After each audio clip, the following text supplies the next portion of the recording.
कांग्रेस हुकूमत को आज इस वक्त एक बड़ा झटका लगा जब तेलंगाना हाई कोर्ट ने 26 सितंबर को जारी करदा सरकारी हुक्मनामा जियो नंबर 9 के जरिए पसमानदा तबकात के तहफ़्फ़ुज़ात को 23% से बढ़ाकर 42% करने को चैलेंज करने वाली अर्जियों का नोटिस लिया और रियासत भर में मजालिस मुकामी इदारों के इंतखाबात के अमल पर अबूरी तौर पर रोक लगा दी।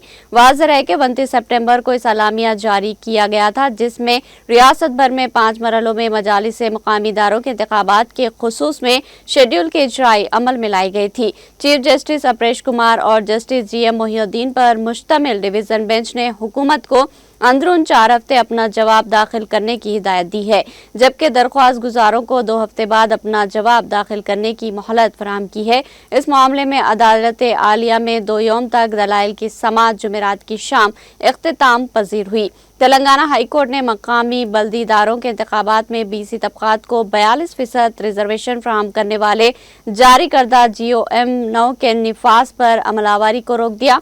अदालत ने अबूरी अहकामात जारी करते हुए इस GO पर अमलावरी को ताहुकुम सानी मुअत्तल कर दिया।